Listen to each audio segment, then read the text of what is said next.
This is WFO Radio. Good morning, afternoon, whatever we got going on here. Hello, everyone. Welcome. It's Life's a Drag. I am Jason Logan, and that is... I am Elon Warner. You're pointing the wrong way, but that's okay. We're okay. And I'm sorry for my crazy scene here. I am in North Carolina, right outside of Camp Lejeune. Drove cross country with the son to get him in his rented house. So they're pulling their house together with two other Marines. So I'm on the road doing it remote. Yeah. Hey, 2 weeks in a row, remote. Don't forget to like and share the show, everybody. Also, merch. By the way, Elon, I purchased my Life's a Drag t-shirt yesterday. Did you? Okay. And I got some stickers too. So, nice. I need to get a t-shirt. You know what? I'm seeing more and more t-shirts in the wild, which makes me very happy. Very happy. I love it. That means Monica is doing her job. And like Joe and I talked about this. Monica, and there's people out there in the WFO universe and the Life's a Drag universe that just like to help. And they're just spread the news. They're friends. There's Monica right there. Hey, Monica. And then there's beer guy just showed up. Talk to Monica, I want to talk to you offline about Drag Race Bracket Bonanza merch. Oh, look out. So hit me up. I think you have all my contact info. Hit me up over the weekend or next week about Bracket Bonanza merch. Yeah, there you go. Well, so anyways, but yeah, everybody's out there. The beer guy, we talked to him. Beer guy, my hero. Yeah, he wanted to shoot shirts. We didn't really shoot shirts this past weekend. But beer guy, you are on the list of anybody who wants to shoot shirts. You're more than welcome to do that. We get you out there, slam a couple beers. I saw beer guy in Charlotte. We had all the Drag Race Bracket Bonanza influencers in one place. Beer guy, Chris Keeper was out there. My number one Nitro surveyor. If you're not following those guys on Instagram, get on it. So they're the best. They are. Everybody's good, man. So thank you guys for all your help pushing, doing things like that. Again, tell everybody, tell all your friends, like, subscribe, do the whole thing on WFO Radio Network on YouTube. It's there. So Elon, welcome. How was your the past couple of days since I haven't seen you last? Yeah, so it was spectacular. So flying out of Charlotte, I was scheduled to leave Charlotte at 10 o'clock on Sunday night. Right. But because of 4-wide, I knew, those things kind of go kind of fast. So we were able to wrap up. I did all my Drag Race Bracket Bonanza biz, got all my plaques signed, got in the car, drove to the Charlotte airport, got there. There was a 6 o'clock flight to Dallas, 4 hours earlier. So I don't get in at midnight. I get in at like 8 o'clock. Have the great deal of, I fly all the time. So I do have some status, a little bit of a flex there. And there was a standby list. So there was like 8 people waiting in standby when I walked up. I walked up, got on the standby list, and they took 4 people of the 9. I was number 4. Nice. Now you're thinking, this is great. Call my wife. This is great. Everybody's winning today. Get on the plane. We take off, fly to Dallas. We're about to land in Dallas when the pilot comes on and says, real bad weather coming into Dallas. We're going to have to divert to San Antonio. Oh. And we don't have any plan for what happens once we land in San Antonio. Yeah. Land in San Antonio. We're just sitting there. They say, hey, we're going to just get some gas, wait, and then we're going to take off. We're 4th in line. Well, while we're waiting in line, American Airlines comes up with, now we have a mechanical issue with the airplane. Right. We're taking the airplane out of service. There's no more flights to Dallas tonight. You're going to have to sort it out tomorrow. Fun fact, some guy in first class didn't like that, went ahead and popped off. I don't know what he said, but then we were further delayed because they had to open the plane up to let the police on to arrest this guy. Did you film that? I did not, because it was too far in front of me. But I was looking out my window. There's like 6 cop cars around the side of the airplane, and they're talking to the guy. For like 45 minutes. We're just sitting there. And then they're talking to the guy, and then all of a sudden, they just hook him up and put handcuffs on him and put him in the back of the car. By the way, the police are way too patient these days. I see. I mean, easy, fella. What are you saying? Listen, I'm saying that I watch a lot of TikTok, and people are just, you can't do that. You can't do that for 45 minutes. Yes, you can. And I'm going to hook you up, and I'm putting you in the back of a police car. It's too much. Let's move along. Let's get everybody rounded up. Let's move past that because when we finally get into the San Antonio airport, it's now close to 10 o'clock. And then they're like, oh, now we're going to find you a crew. So now apparently the plane has miraculously been fixed. Right, of course. They're going to find us a crew and pilots. So ultimately we took off at midnight from San Antonio, and I wound up getting home at 3 o'clock in the morning. So you tried to get out earlier. My 4 hours early idea ultimately meant 3 hours later. And then I got up at 8 o'clock in the morning and drove to North Carolina. Oh, that's no good. I was in the same boat you were, like, oh man, but on Saturday night, I'm like, I called Joe at like 10:30. I go, hey man, you think we'll be done by 4 o'clock out here? Or, because there's a 6 o'clock, because I was scheduled for an 8 o'clock flight. Yeah, I was like 8 o'clock flight. And I'm like, I think I can make a 6 o'clock. Joe goes, man, you're just being greedy at that point in time. So I changed my flight to the 7:15 flight, which got me home an hour earlier, and I miraculously got bumped up to first class. What? See, I got greedy getting on the 6 o'clock. There was an 8 o'clock that I probably could have gotten on, and then that would have still gotten me home 2 hours early. But yeah, but while I was on the plane in San Antonio and they're like, oh, we have a mechanical problem, I immediately call American. This is a pro tip for everyone listening. I call American. I'm like, hey, I'm on this plane. They have these things going on. What's the earliest flight I can get from San Antonio? Because I already looked at Southwest, nothing going on at Southwest. One ways for like $400, just so stupid. So they're like, the earliest flight we can get you on takes off at 11 o'clock in the morning. There's earlier flights, but they're all full. I'm like, okay. And I'm like surrounded by people, and I'm like super quiet talking, like, okay, yeah, go ahead and get me on that. Get me on that 11 o'clock, which got me in at 12:30. And I figured we had a long drive and a short drive. We could just do the short drive on the first day, long drive second day. By the time I get that all booked, squared away, no problem. The guy beside me, like 30 minutes later, decides, oh, I better check on flights. So I'm listening to him call. His deal, earliest he could get out, 7 o'clock p.m. Ugh, yeah. Like, that is a pro tip. Yeah, that's a pro tip. But ironically, I did get home that night. I didn't take the 11 o'clock, but the next day, the 11 o'clock flight ultimately got delayed. It didn't take off until 4 o'clock in the afternoon. Oh my God. Yeah. That you're right. The pro tip, listen, the only good thing about an Admirals Club membership right now is if your flight gets delayed, you get off the plane or whatever, canceled, is to go in there and immediately sort things out. That's the only good thing. And also free Diet Coke. Free Diet Coke, sure. But they're so busy. There's too many people. But like if you're stuck on a plane like that, yeah, you have to call American Airlines immediately. And just to figure out what the situation is. And it might not be good or bad, but the sooner you call, the better you're going to get out there. But yeah, that sucks. That was the back end of travel. And it was all weather related, so I'm not bagging on American Airlines. Right. That's just the issue. Now, the guy getting arrested and getting us delayed, that was kind of bonkers. See, I watch all of those things on TikTok, and then and I don't know if it's TikTok or the algorithm specific, so it always knows that I'm in Orlando or whatever. But every TikTok flight or TikTok people in the airport are in Orlando. They're losing their minds. Like, Disney. I have to get home. You're either excited to get to Disney World or you're really mad your Disney World experience is over and or was terrible. Yeah, it's fun. So Disney is not the thing about this one. It was so subdued because we were talking about it while we were all making new friends waiting at the terminal. And they just basically said, no one really knows what exactly he did. And it wasn't like a big ruckus. It was just like, they opened the door, cops came on. He was in the very front row, first class on the aisle. So minimal distractions. Yeah, I do like a good freak out on airplanes. Yeah. So do we want to even talk about Charlotte? I mean, four wide? I mean, listen, I was so where they had me, and I had this conversation with our bosses because there needs to be a change. The low zone, it was designed to be with the people, right? Yeah, it is. In Charlotte, I was backed up against the Jumbotron, so I couldn't see anything. I was so disengaged in this race. I didn't really know what the heck was going on.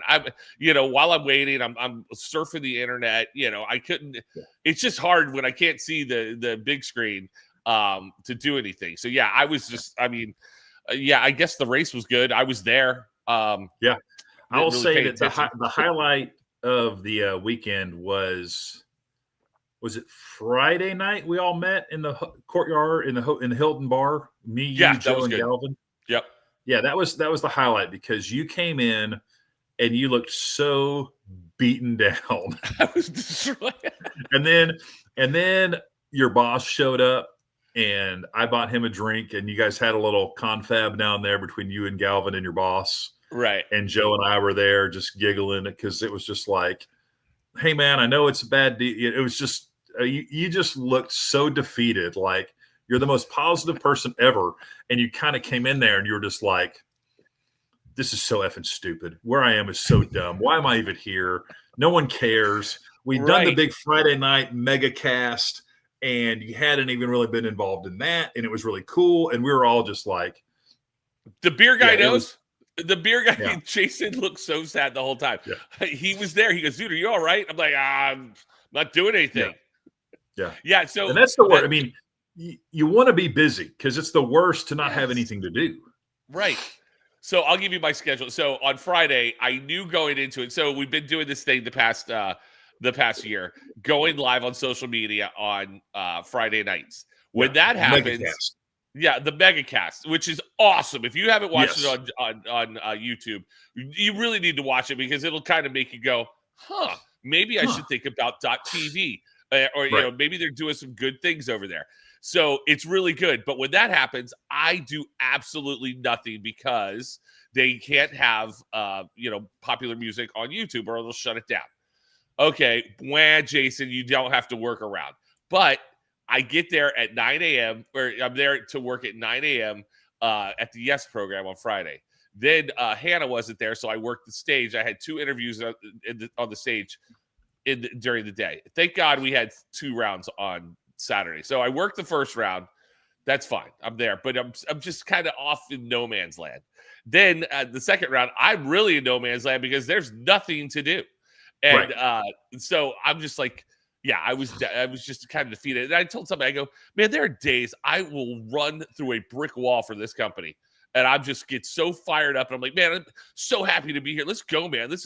Everything's working great. Then there's days where I'm just like, whatever. I'm just here for the paycheck. And that was this weekend. That was Friday. And also, it was Friday night. The thing that was so great is we're at the courtyard and we are trying to run a tab up. Like we're actively, like every time the bartender's coming by, we're getting more drinks and more food and just talking and getting louder and louder. And there are people beside us that knew NHRA people. So it was a whole vibe. Ron Capps came in for a little bit. I mean, it was a whole thing. And then at the end of the night, we weren't there super long, but we get our bill and we're just like, this is terrible. We really thought we'd done some damage here. And this was just like, was it happy hour? We didn't know it. I mean, we sat down and started ordering drinks 2 at a time. Yeah. I was trying to drown my sorrows on that one. I don't want to bust on bar servers. I thought our server there was very nice, very fine, but she could have made a lot more money. Anytime anyone sits down at your establishment and starts ordering drinks 2 at a time, you want to make them a priority because they will. If they're taking off like a top field ragster, that's another pro tip. Keep those drinks coming. Yeah, and the real reason why I ordered 2 at a time right off the gate was because I know they're slow there. And I was just like, okay. And I knew that bar was going to be busy, so I was like, I'm going 2 at a time. Also, how about hotels when you get full for an NHRA event or any event? Add 1 more bartender, add 1 more support person. Well, not even. Hold on. At the hotel we were staying at, not only was it all the NHRA people, like the salespeople and all that stuff. Yeah. Then you had the Rice football team because Rice played UNC Charlotte on Thursday night. That was on TV. Okay. So the Rice football team's there. Then there were multiple family reunions, there was a wedding or 2 that were there. I'm like, that hotel was packed. And they did. That's all they had. Then and they let me had back up. And then we got free breakfast downstairs, which is probably one of the better breakfast situations we have on the tour at that hotel. Reading, the DoubleTree downtown Reading, they've moved past. They're number one for breakfast on the tour. Really? But the Charlotte place is one of the best ones. But they have an omelet station that is never manned. All the toppings are out there, ready to make it. But on Saturday morning, I had to go. Is it just help yourself? You're supposed to make your own omelet? I thought so. I mean, I was like, I'll make my own omelet. I'm good. I've seen this happen multiple times. Yeah, it was. As you can tell, we did not have the best 4-wide experience, but we did. It was crazy. Just I run hot and cold on the 4-wide, and this was a cold 4-wide for me. Definitely a cold 4-wide. Because it was just too. It was just too quick. Usually I kind of like it, but I had a lot of stuff going on. I'm trying to do video stuff and client stuff. And it's just like, if you weren't there, like when the session started, before you looked up, Funny Car was over. Right. Top Fuel was over. Because there were guys sitting out sessions, which, I get it. Some of the smaller budget teams sitting out sessions, but, other teams are sitting out because they're waiting on their part shortage is becoming a thing. I think that's gonna make the next 4 races super interesting. There's some teams that are running low on parts and are skipping sessions because they don't have parts, and that's gonna be interesting to see how you manage that. Yeah, it's that is so true, because when people started pulling out of rounds, I'm like, okay, yeah, it was that was the only saving grace, is that it was over quickly. It was we were and when that happens in 4-wide. That really, that speeds the session up big time. But I was super happy with all the winners. Yeah, they were all. It was good to see that whole thing play back out. Richard Gadsden. Also, let's talk about the Rick Hendrick effect. Sure. About having a guy like Rick Hendrick at the race, excited to be there, texting Austin Prock, texting Dallas Glenn, and then both those guys win. Yeah. I mean, that's got to be pretty cool for those guys. Listen, when I was growing up playing soccer, if I had a family member who wasn't in town or wasn't there, like they showed up, or somebody special showed up that I knew, I played 10 times harder and wanted to win even more. And that's kind of what Rick Hendrick does, right? Yeah, it does. I mean, when Mr. H is texting you saying, "Hey, go get him," I mean, pucker factor's got to be off the chart. I mean, I think Austin Prock, he's got a world championship. That's still pretty cool. But I think when Dallas Glenn looks down at his phone and sees Rick Hendrick is texting him, he's just like, no one pinch me. I'm dreaming. Well, Sadie in the media center, Dallas's wife, everybody knows that. Yep. She goes, when after Dallas got the text from Rick Hendrick, he was like, oh my god, he just starts freaking out, and she goes, it's just a guy, respond to him, and it's like, now Sadie, come on, that's not the thing. But then she was like, you say that, and I'm the person that said we're all regular people, however, it's Rick F. and Hendrick, it's Mr. Hendrick. And that's what we were talking about. Like, we were like, how did he sign the text back to him? She goes, Rick Hendrick. And she goes, it might have been cooler if you just put Mr. H. And then somebody said, it'd be even cooler if you just put H. That would be awesome. I will say, Snake, Don Perdome, is a big texter. And there's nothing cooler than getting a text from him, because he signs it with the snake emoji. Right. See, that's cool. And just anyone else that signed their texts with an emoji would be a complete douchebag move, I think. Right. Yeah, but Snake signs his with a snake, and then Ed McCullough signs his with the Ace of Spades symbol, which is also baller. Nice. Yeah. All right, hold on one second. Here, comments. Got to bring up the elephant in the room. Thoughts on Stewart and Antron deal. We'll talk about that in a second. We're not done talking. Yeah, let's talk about that after the break. Yeah, let's talk about that after the break. We'll pay some bills. So that's going to be our tease. After the break, watch all the commercials, digest them, buy all their products. Then we'll talk about what's going on between Tony and Antron. But So you alluded to Richard Gadsden winning Pro Stock Motorcycle, moving into the points lead. That's pretty awesome. Yep. Now I had him winning. Yeah, I did too.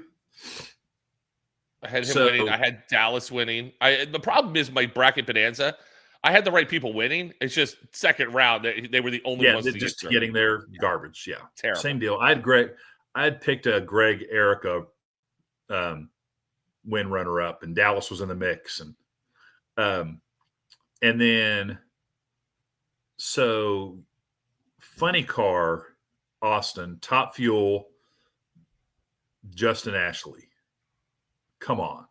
Yeah, it's a good weekend. Even in four wide, he's cutting 30 lights. Yeah, it's ridiculous. And whereas last week didn't hold form, this week held form. Yeah. We had the people right at the top holding form. Yeah.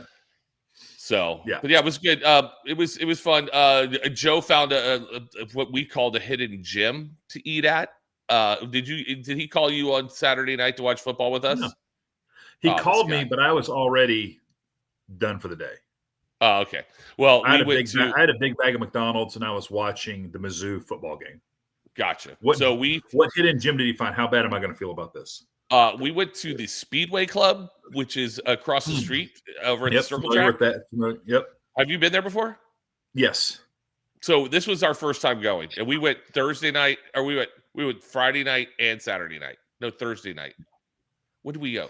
Yeah, Thursday night we went, and then Saturday night, so we could watch football. But it is it's basically a suite skybox. It's a restaurant open to the public, and you can go if you're in Charlotte area. You should just go in there. You should just go. The bar scene. I agree. The bar I'll tell you my favorite Speedway Club story, which I think I may have told you. It involves the great John Force and the late Don Schumacher, and this was the height of the John Force Don Schumacher feud. When ZMAX first opened, in 2010, Bruton invited all of his wheeler dealer friends to the Speedway Club and invited a lot of the team owners up there. Friday night. It's going to be business casual. It's going to be after the race kind of deal. Well, the race ran long, of course.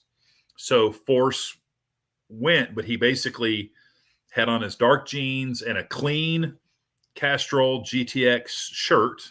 He cleaned up.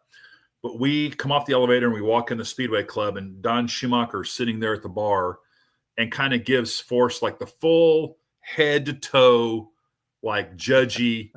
Yeah. He's in Schumacher's in slacks and a red shirt and a blazer. He'd obviously gone to his hotel. Right. And then come back. And he looks at Force and is like, John, this is supposed to be business casual. That's a little too casual. And Force is like, I'm sorry. I'm cleaned up. He goes, I'm clean. I just wanted to get here. I wanted to see Bruton and thank him. And Schumacher won't let it alone. He's like, well, if this is what you wear to a business casual event, what do you wear to a formal business meeting? And Force just looks him right in the face and says, a leather jacket that says 15-time Funny Car World Champion on the back. Nice. That's awesome. What a great And the look on Schumacher's face, if Force would have slapped him across the face, I don't think it would have looked any different. It was awesome. And there's people around there spitting their drinks out. It was just such a great body slam that Force didn't even realize what he'd said. He honestly just answered the question. Yeah. And he just kind of walks off, and I'm just giggling. And Force is like, what was so funny? And I was like, dude, why'd you just body slam Schumacher in front of all those people? And he's like, what do you mean? I go, I know the guy's trying to show you up, but you come off the top rope with leather jacket, 15-time Funny Car World Champion. And the guy's only won 4 national events in his life. That's what I like about him, because he doesn't know he's saying it. He doesn't know he's flexing on you. He's just stating facts. Yeah. He did an interview once, and someone asked him, hey, can you tell me your favorite championships? This is after he had 16 of them. And he was like, man, I really, they're all great, but I just really can't, none of them really stand up because I just have so many of them, which isn't just, if you had 16 kids, how would you rank your favorite, Right. Just the sheer volume makes it impossible. Right. And it's not him being a jerk. It's just I honestly have so many championships. I really can't, sort them out. Yeah. It's so great. Good for him. Yeah. Yeah, so that was fun. Another fun thing that happened, and I don't know why I'm obsessed with these things now, but I'm gonna have to show you. I've recorded more stuff in the media center. This is just my problem. I have if I see something once, I see it again. Here's what happens goes on in the media center.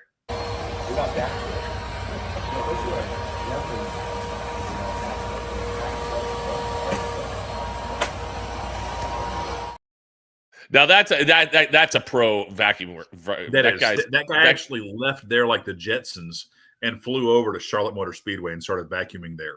Yeah. Now, but here's another thing. Let's go back. I noticed Indy's vacuum guy. He's fully he's untethered. He's untethered. I feel like his extension was a lot better.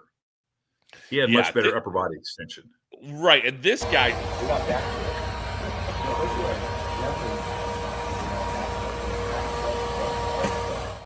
This guy's vacuuming like my wife mops the floor. She just like angry. Yeah. And I'm like, he's angry at the carpet. Like he caught that carpet screwing his wife. He's angry at it. Yeah, he was all over the place. But yeah, when I saw him vacuuming, I'm like, oh, I'm gonna have to get more people vacuuming. That's it. Yeah. That's my thing now. It's gonna have to be our new. That's gonna have to be our new thing that we're gonna collect. It's just pictures of guys vacuuming. It's there's some comedians that have a text string, and I saw them on Seth Meyers of spiders. Apparently, there's like a text string where guys just take pictures of spiders, right, and send them to all this little group of comedians. I think it's Will Arnett and a bunch of other guys. So we'll have to just start sending vacuuming pictures. Yeah, that's it. I'm gonna go. I'm going all in on it. Now, vacuumers, are they part of the trades? Because I'm a big supporter of the trades.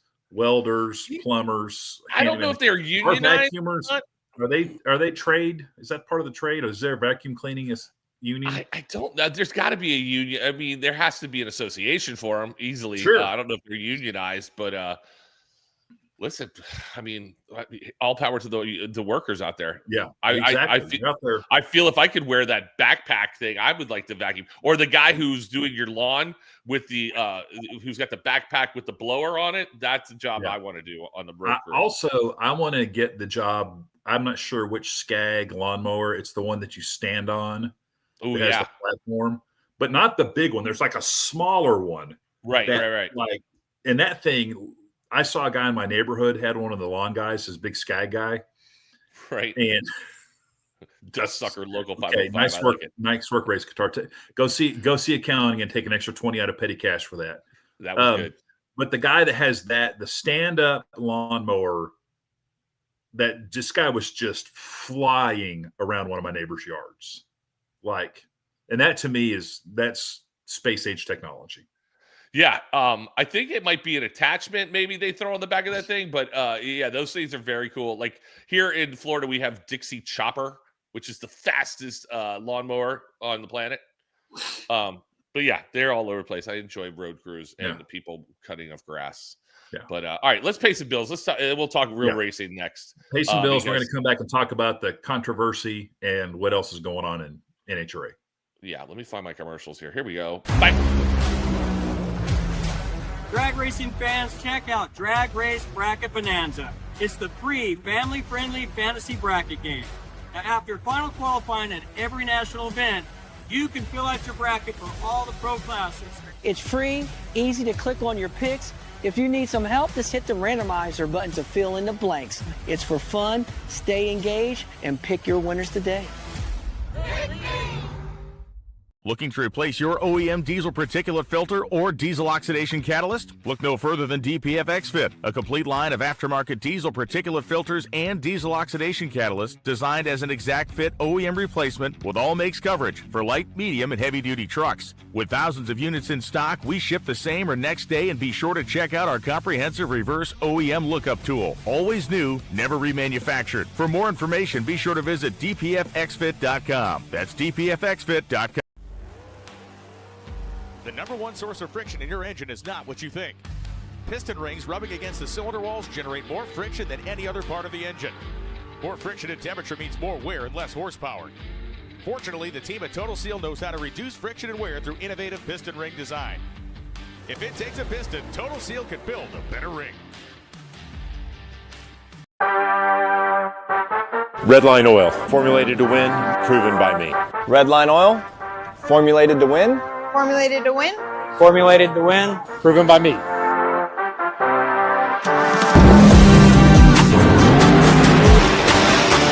Formulated to win, proven by me. Proven by me. Whoops. Uh-oh. All right, so yeah, I wanted to see if I could do something. Sorry, Redline Oil. I was thinking so on this platform, I've got our little. They have different profiles. So there's our profile, and then there's WFO profile.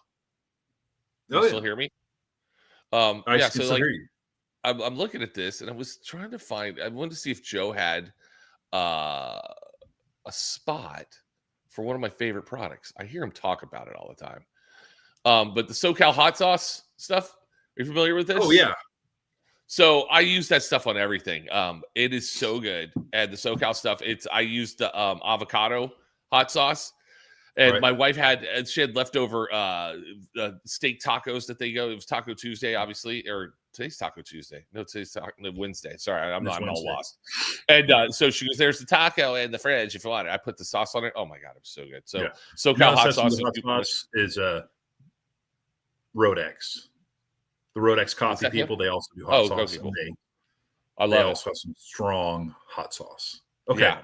So, anyways, so that's it. That neither here nor there. Right. So, anyways, all right. So, by the way, we like Charlotte. I like going to that track. That track's a good track. Staff is great. Yes. But that race just moved very quickly, and I felt like we were sprinting the entire time to get out of there. So and it was interesting to have a 4 wide in the countdown. Yeah, some people liked it, some people didn't.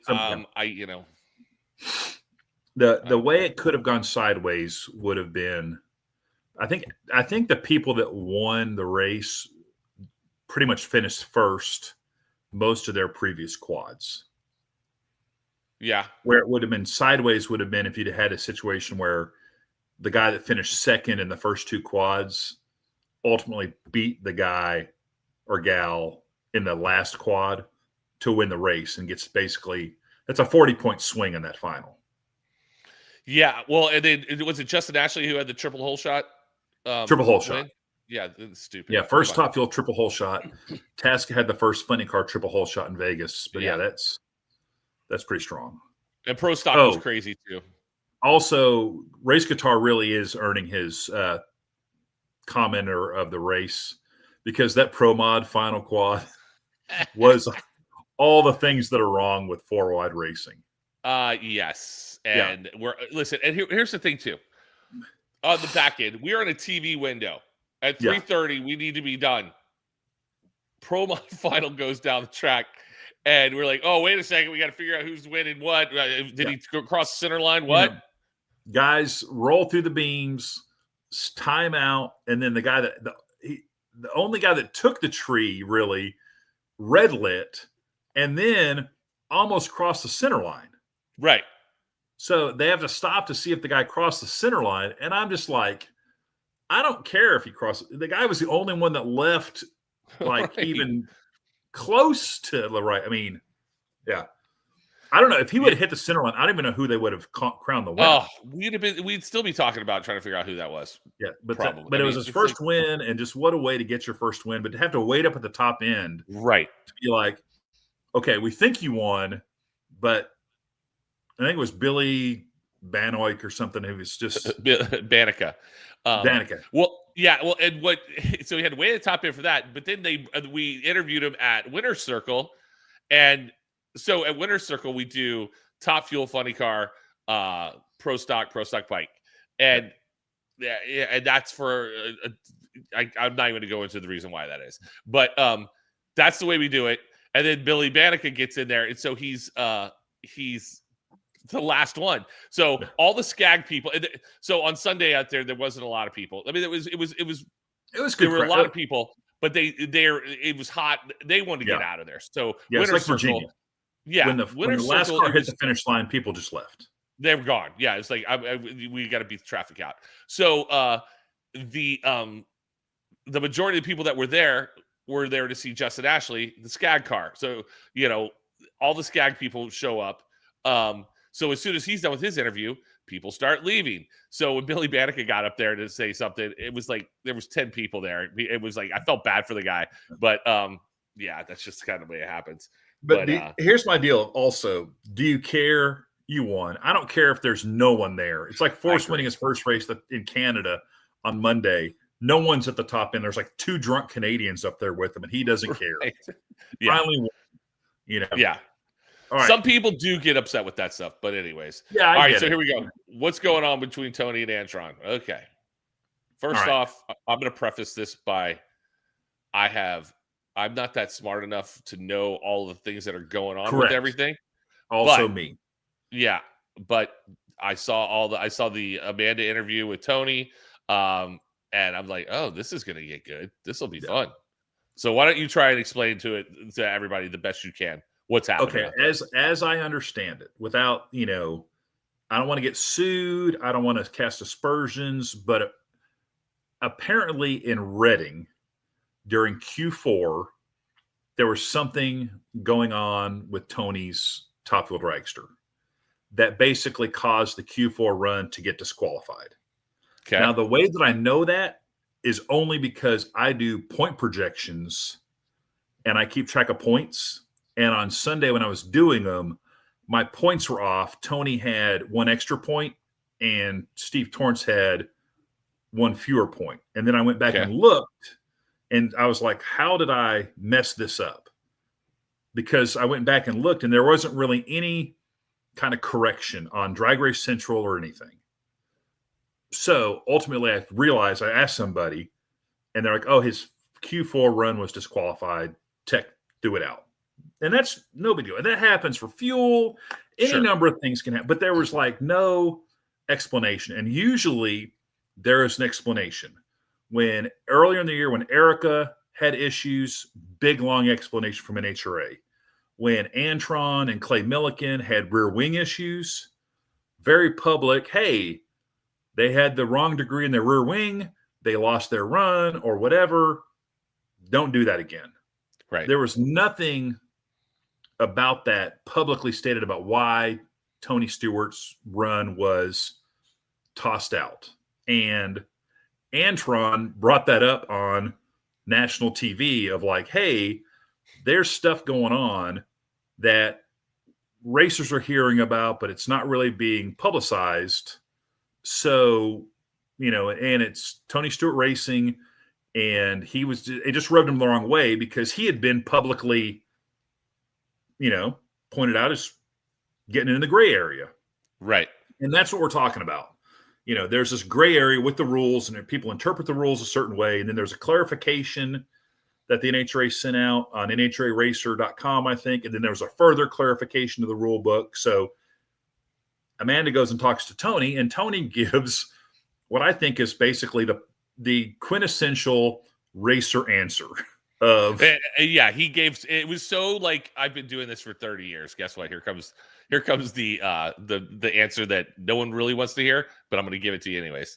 Yeah, which was, hey man, we have a lot of people working on this car, and I think there's also some feeling of when Tony was racing Alcohol Dragster, he had an issue with something on his Alcohol Dragster, and that was a rented ride, and it was basically like, hey, the guy that owns the car put this thing on the dragster. I don't know how these things work. I just drive the car. Daddy, I just want to go fast. Right. So he kind of spun it the same kind of way here of, hey, we have a lot of people that help us. Mopar helps us. All these guys are giving us ideas to make the cars run quicker.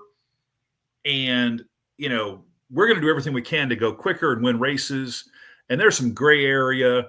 And, we just the NHRA just basically said, hey, you're getting closer to the outside of the gray area. Don't do that again. Right. And then, kind of was like, yeah, they pointed it out. We're not going to, but you get into the gray area of how long has it been going on? Who else is doing it? And it's just a whole transparency deal. Well, I think that's what Antron was trying to say. Like, hey, man, he called Tony Stewart out, but the racing organization out. But he said they're not the only ones. There's other people out there doing it. I get there's a gray area, but it all just needs to be more transparent and just, if it's working for one team, it needs to be able to be worked for every team. But I think it kind of goes to that the mud flap thing. Some teams run them, some teams don't. It's up to you how you want to deal with that stuff. And I think it kind of goes back to the Tony Pedregon, Eric Enders conversation, not to rehash the whole team orders deal, but like Tony really called out team orders and then also the tech department. And that basically tech department their job is to go to the teams and sort stuff out. And my understanding is, we're getting better with our tech department. We have more people, they're training more people, and it's getting better and it's made huge strides, but it's still lagging a little bit as far as understanding and having the manpower to police everybody. Yeah, Drag Racing Mayhem says, my thing is we're professional motorsports. You set the standard with Elite earlier this year. Why is it not being followed through in any other motorsport? Does something like this, they get clowned. And we are, to some extent, people are pointing it out. Bobby Bennett did a great article in Competition Plus about hey, it was a great what is it, Dragnet? Just the facts of this is what we know. But again, it's a transparency deal. And I remember hearing about NASCAR back in the day that they have everybody's cheating in NASCAR. They're pulling cars. It just seems like after they do a post-race inspection and they're pulling stuff off cars nonstop. But apparently they actually have a trailer that if you have an illegal part on your car in NASCAR, they take it off your car, then they go put it in this trailer, and every NASCAR team can come and look at it. Yeah. And it's crazy. Public shaming. And then, there's fines. And again, it's a financial deal. It kind of goes back to those guys make enough money that they can afford to be publicly shamed or take these big penalties because they're getting millions and millions of dollars from sponsors and they're getting millions and millions of dollars from TV money. Sure. We don't have that. We're kind of still paying our own way. NHRA has demonstrated before that when they have to drop the hammer, they will. But when it's not necessarily, you can't expect anything to happen. Thank you, Race Guitar. And I think it would have happened differently, hopefully. This was in qualifying versus on race day. So take that with a grain of salt. And we're talking about something that helps with traction control, right? That's what. I believe that what I've heard is it has something to do with traction control, and I don't know, something to do with the tires and tire temperature, and I don't really understand how that affects. If you're affecting the tire temperature and that's helping the tires stay hooked up, or if you're feeling like your tires are starting to get too hot, it slows the tires down somehow to help them stay. So you're not smoking the tires. But ultimately, the reason it kind of was able to just get changed with that one is it didn't even affect the qualifying position. His Q4 run didn't improve his qualifying position because nothing in the ladder changed. So again, it kind of goes back to, yes, this is an issue, but it's kind of a non-issue. Yeah.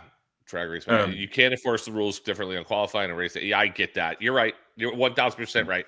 But it's you're right. It goes back to the whole TV money, sponsor money, things like that. And let's be honest. It's just like NASCAR. I mean, like you said, NASCAR, everybody cheats. Listen, if you're not cheating, you're not trying. If you get caught, you get caught. Okay, moving along. And to me, our sport is built on innovation. It's built on, if it's not in the rule book, then it's perceived to be legal. And I've read portions of the rule book. I've been kind of tasked with, hey, someone said this. Can you go read this in the rule book? And it is dangerously close to reading tax code. Right. Of just, this thing affects this thing and you can do this thing. And then, kind of where does data management or data collection cross over into data, impactful data, because they can do things to clutch management systems, bandits, the fingers on the clutches. They can time all that, and then fuel flow. and there's so many things that can be regulated or maybe timed, for lack of a better word. So kind of where does, you can't do this. And they try to spell it out as clearly as they can in the rule book, but it's the countdown. It's the playoffs. Yeah. To paraphrase the great Dickie Venables, I'm surprised these ever go down the track. Right.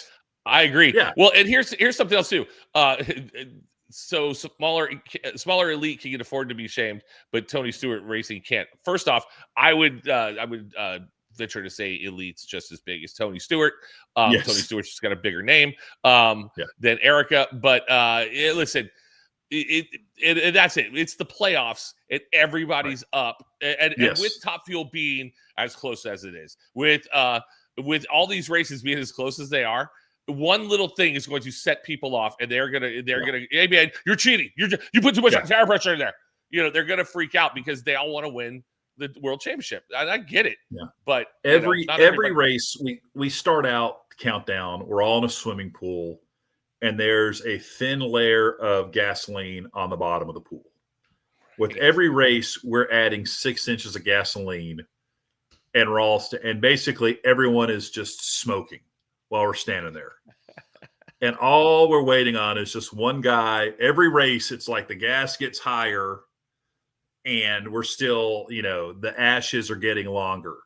So, I think this next race in St. Louis is going to be spectacular.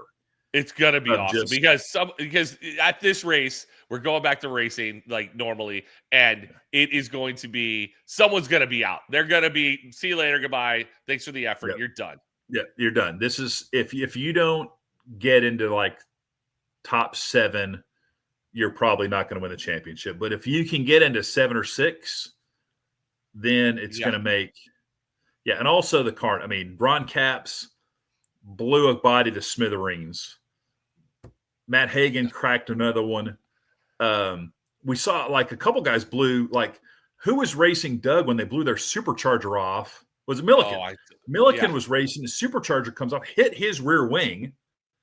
And then Doug Coletta's out there in his Tough Wheel dragster watching this huge piece of Clay's car trying to drive around it. So much car.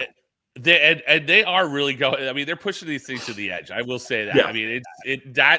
If you're into things like that happening, you're all in for this next 4 races. Was it 3 or 4? We got St. Louis. We have 4 more.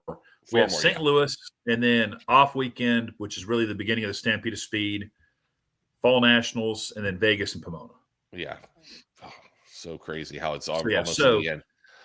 But St. Louis will be a great race. It's a great track. Yep. It will be packed. I don't know what the weather looks like. I haven't looked at the weather yet. It was looking crappy last week, but now it's starting to get better. Okay. But you'll have, I think, a Pro Mod this weekend.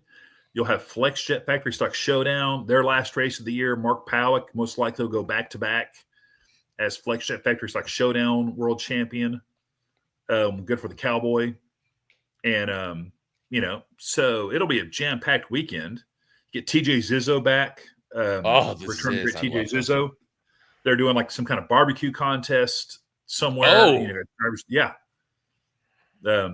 Peyton from the track reached out to me about getting some drivers to judge the barbecue contests on Saturday night. So we have to go find that. If you'd like to hop on the golf cart and ride out there, I'm taking TJ Zizzo and Spencer Hyde out there. Oh, yeah. We're definitely have to go out there for that because we need some free barbecue. And they're looking for guys to take donuts into the campground at 7:00 in the morning on Sunday, Jason, if you're interested in doing that. Not me. No? Not me. No. That was a tough sell, too. That was a tough sell. So here's the weather for the weekend. Today it's raining. Okay, fine. Tomorrow 60, low of 60, high of 75. Friday, low of 57, high of 76. Saturday, 57, 79. Sunday, 58, 81. No rain in the forecast all Thursday through Sunday. Also tomorrow night, that could change. Yep, Buddy Hall appearance at Menards. Get over there. Menards. Get on Buddy Hall's social. Also, because here's the deal: Buddy Hall's at Menards, but also so is Big Jim Dunn. Oh wow, that'll be cool. And getting a chance to chat at Big Jim Dunn. If you're an NFL fan, why would you not want to meet one of the one of the Rooneys, the owners of the Steelers, or an innovator, Paul Bryant from the Bears. That's who Jim done it. Jim is like Red Auerbach. He's a living legend to go watch Funny Car Summer tonight on YouTube, and then go meet the guy that they made that movie about tomorrow night. Yeah, that'd be. Oh, speaking of making movies and doing stuff, we have this whole docu-series that they're working on, right? I've heard about it, but no one's told me anything about it. Yeah, I've seen it. I've seen a trailer. Okay, but on Friday, I got interviewed for this thing. Joe and Jason have not been interviewed for this. And I am like, I don't know. I don't know how much they're going to use of what I said, because I said a lot. I said a lot. Did you cuss the whole time? Was I it didn't just cuss. F this and F that? I didn't cuss, but they were asking me about drivers. I did a John Force impersonation that was probably not the best one I've ever done. Yeah, that's probably going to make it. I did a Matt Hagen. She goes, talk to me about Matt Hagen. And I went, oh, you mean Matt Hagen? Matt Hagen? I have a mustache in my backpack. Did you pull a mustache out and put a mustache on? No, but I did talk about him, like when he set the track record in Charlotte and how he just didn't want to be part of the whole process. He's like, man, I just want to go fast. I don't got time for all this. And Chloe gave me one of the Matt Hagen mustaches just so I can there you go. I'm saving it for the banquet, I think. Oh, you have to save that. But like I said, Matt Hagen's kind of loosened up, and he's doing some funny videos online. He's got his fit check. I go, he's having fun with this. But yeah, there was somebody, Brian Loans, had said, hey, everything, this is an incestuous sport, and she goes, and she says, Brian Loans says this, can you talk about the incestuous sport comment he was talking about? I go, oh my God. Yeah, everybody knows everybody who's sleeping with everybody. I go, and Courtney had walked in the room like 5 seconds earlier. I go, there's, you got Courtney. She goes, well, are there any like relationships out here that you like question or, are having issues with? I go, that Courtney Enders, Spencer Hyde one. I go, how are they going to get married? She lives in Texas. He lives in Canada. What is she going to go dual citizenship on me? I can't have this. Yeah. She's from Texas.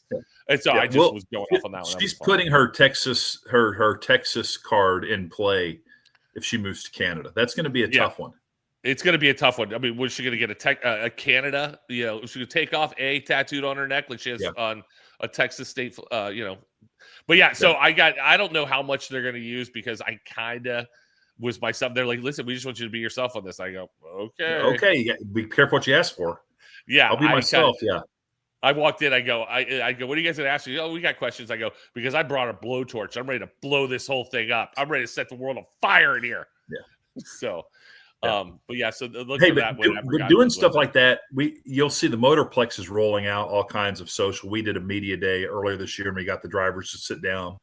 Erica gave us great stuff. Steve Torrance gave us great stuff. We're making a 40th anniversary like video series for the Fall Nationals. And like once you get the drivers rolling, right, they give you really good stuff. Like that's the best thing about talking funny cars with Buddy Hull is you get the drivers talking and you get great stuff because they are just being conversational.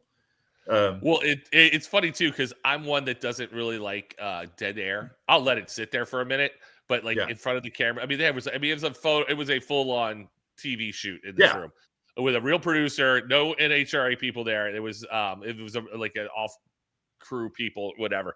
And so whenever there was a dead space, I just started talking about other stuff. Like my mom loves Brittany Force, which I got a fun little Brittany Force thing. She goes, I love that Brittany Force. She gets out there, beats all them boys. I love it when she wins. And so I started doing my mom and talking about that. But like, I don't know if I've ever told you this, but like I dream in living color. Like, like I have dreams, and they're movies. They're full on going on in my head, like my nighttime movies. Anyways, last night I had a dream that Brittany Force and I were married, and we got married like on a bachelorette show, so we didn't really know each other. We got married on that. So me and Brittany are trying to see if we are compatible. This is all going on in my dream. This is all night long, and she was actually pretty funny. But it was I was like, why is Brittany Force? Why are we? Knowing what I know about Brittany Force, you would be the worst possible person for her to marry. 1,000%. Because for one thing, no offense, but you have some more slob-like tendencies. Yes. And she is very germophobic. She's a normal amount of germophobic, but like your slob-like tendencies would just be like, yeah, I get that. And every time I've ever had a conversation with her, she gives me a look of like, big dumb animal. How are you talking to me? Yeah, which kind of makes me laugh. I try not to, like, I bought a hat and I had Brittany sign it. And I was like, and I feel weird going up to Brittany, like, hey, Brittany, my mom loves you. Can you sign this hat for her, please, Brittany? And she's like, yeah. I mean, and it's so funny also, every time I've interacted. That was a very strong Tom Segura, by the way. Yeah, when you just did that. Also, I picked up it. I had dreams about, but I dream about Erica every once in a while. Like Erica and I are dating. We have an ongoing dating relationship going in my head, but I get mad at Erica all the time because every time we go on a date, in my dream, she's constantly on her phone. And I'm like, hey, can you spend time with me? Hey, I'm paying for dinner here. How about talking to me? See, that's funny. I just dream constantly about drag racing, but mine is all just events that I'm involved in, just going completely sideways. Like right now, I'm 2 weeks into everything falling apart around the Stampede of Speed. Yeah. From the Champions Dinner. And like it all starts with like me walking into a room and like Christy Meyer Johnson's there and Billy's there and like, or there's racers there. And I'm supposed to be in charge of whatever this event is. And I've done like nothing. And like people have flown in and there's just like, where's the catering? And I'm just standing there like, I just totally forgot about it. Like I totally forgot about this. And that's the worst.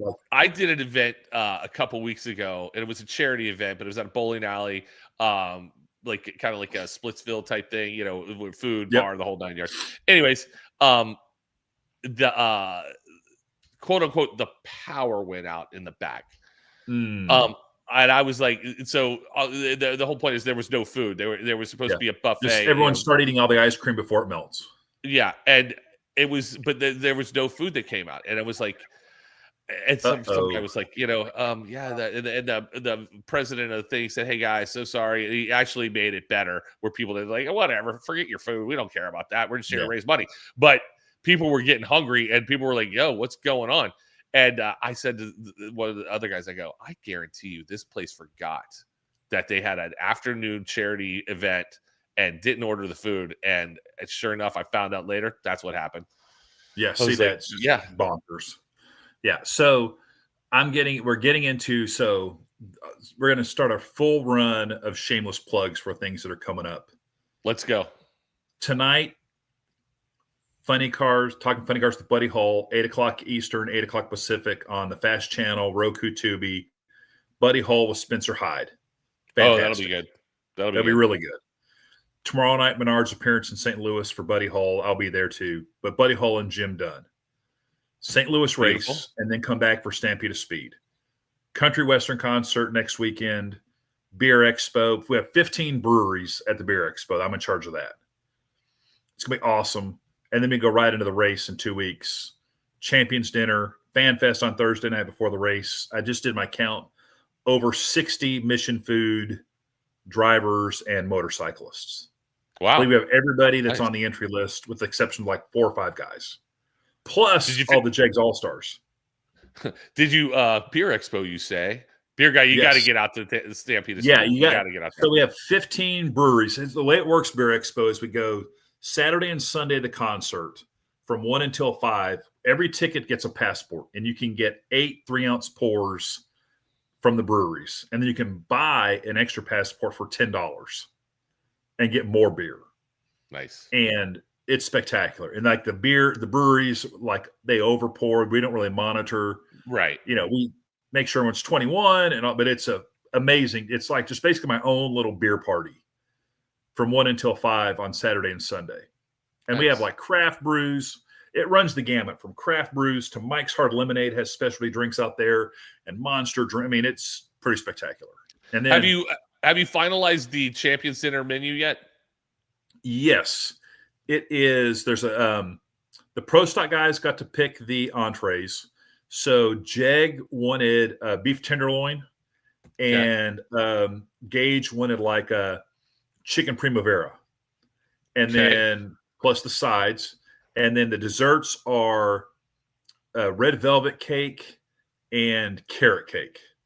All right. I think Hagen wanted carrot cake and Justin Ashley wanted red velvet. All right, very good. So we'll dive into that, the whole deal next week. But yeah, so it's going to be all former champions. So we're kind of making a little different. All the former champions are going to be there, the previous race winners, VIPs. We'll get back to kind of having a ticketed event, but for the 40th anniversary, we're blowing it out. Nice. So that'll be good. It'll be so that's pretty much it. So get your tickets for Stampede of Speed. They're obviously on sale now, but full 10 days. We got a divisional. Apparently Tulsa rained out, so we're going to finish up Tulsa the Monday and Tuesday. It's just going to be racing on top of racing on top of racing. And you have Jegs All-Star going on that weekend. Jegs All-Star, Jegs Friday Night Live on Friday of the race with bonus money. And we're doing a whole black and yellow night on Friday. So wear your black, wear your yellow. We're going to blow it. It's just going to be Jegs. It's going to be spectacular. Jegs. Jegs. Well, that'll be fun. I love it. I'm not going to be there. I'll watch it on TV. I know. It makes me sad. I feel like, I'm not trying to rub salt in the wound. It's okay. It's all right. I need to race off.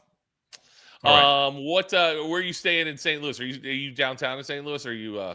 I'm in Fallon Heights, Someplace Heights, Fairfield Heights. All right. We're on Collinsville. We're in India. We're in Illinois. Yeah, we're not. I'm not in Collinsville. I think we're kind of around that area, whatever. So, but we'll definitely tear it up in St. Louis. Yeah, usually we stay downtown and go to the Cubs game when they play the Cardinals. But that's what happens. All right, cool. Right. Well, sorry guys, we didn't give you all the drag racing you wanted, but there you go. Yeah. Next Wednesday, I'll be doing my show from the Motorplex. Fantastic. I'll be doing it from here. All right. I think. We'll be doing it right outside of Indianapolis Raceway Park, the Wally Parks Tower. That's where you're going to be doing it from. Right there. Look at it. I appreciate you standing in front of the building all day. Yeah. I will. It's the flight that I have to take to get up there. Yeah, that's expensive. That's a lot of overhead for you to just fly and stand outside of that building. Wow. But I do it for the people. All right. Okay. Thank you all. The viewers, share the show, clip it, cut it. Good luck this weekend to all the racers, and I'll see you probably in a couple days, Jason. Yes, sir. I'll be there Thursday. We'll do our thing. Thank you, guys. Have a great night. Thanks, have everybody. A great weekend. Check us out on .tv. Check us out on Fox. Check us out, everywhere. Friday night, I'm sure we'll live stream again. So, and hopefully I'll be in a better place so you can see me. So there you go. Have a great weekend. See you later.